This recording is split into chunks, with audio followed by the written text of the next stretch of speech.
Bayangkan sebuah organisasi yang telah menyaksikan jatuhnya kekaisaran besar, lahirnya republik modern, hingga hiruk-pikuk digital abad ke-21. Itulah The Grand Lodge of Free and Accepted Masons of Turkey. Sebuah organisasi Freemason yang telah lahir di Turki sejak abad ke-18 hingga saat ini. Kisah mereka tidak dimulai di gedung, tetapi di kedai-kedai kopi dan istana era Ottoman abad ke-18. Freemason masuk ke Turki dibawa oleh para pedagang dan diplomat Eropa. Dan organisasi ini tidak dianggap bahaya oleh kekhalifahan saat itu. Bahkan Sultan Murad V tercatat sebagai seorang Mason.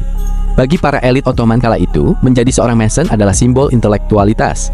Ketika Mustafa Kemal Atatürk mendirikan Republik Turki yang sekuler, banyak tokoh pendiri republik adalah anggota Mason. Namun pada tahun 1935, organisasi ini memilih untuk menonaktifkan kegiatannya demi stabilitas nasional. Baru pada tahun 1948, setelah Perang Dunia Kedua mereda, mereka kembali terbangun. Sejak saat itu, Loji Agung Turki bertransformasi menjadi benteng bagi nilai-nilai sekularisme, rasionalisme, dan kemanusiaan. Hari ini mereka adalah jaringan elit yang terdiri dari sekitar 17.000 anggota yang tersebar di lebih dari 250 loji, mulai dari Istanbul hingga Izmir.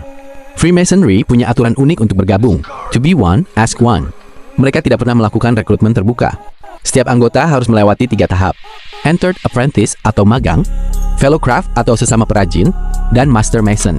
Setiap kenaikan tingkat dirayakan dengan seremoni yang mengajarkan nilai baru tentang kehidupan dan kematian. Sedangkan untuk ritualnya, ada banyak perdebatan dan tidak ada yang tahu dengan pasti kecuali anggota mereka sendiri. Namun beberapa yang beredar dan sering kita lihat adalah sebuah drama teater simbolis tentang pemujaan atau persembahan kepada sesuatu yang diyakini sebagai Great Architect of the Universe. Banyak narasi yang menyebut mereka sebagai alat elit global untuk menetapkan sesuatu, memata-matai, mendikte arah kebijakan, atau meruntuhkan kekuasaan tertentu.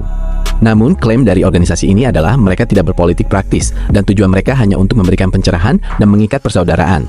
Namun, apakah mungkin organisasi yang hanya diisi oleh kaum elit dan punya pengaruh cuma berfokus pada hal-hal yang berhubungan dengan networking? Bagaimana menurut kamu?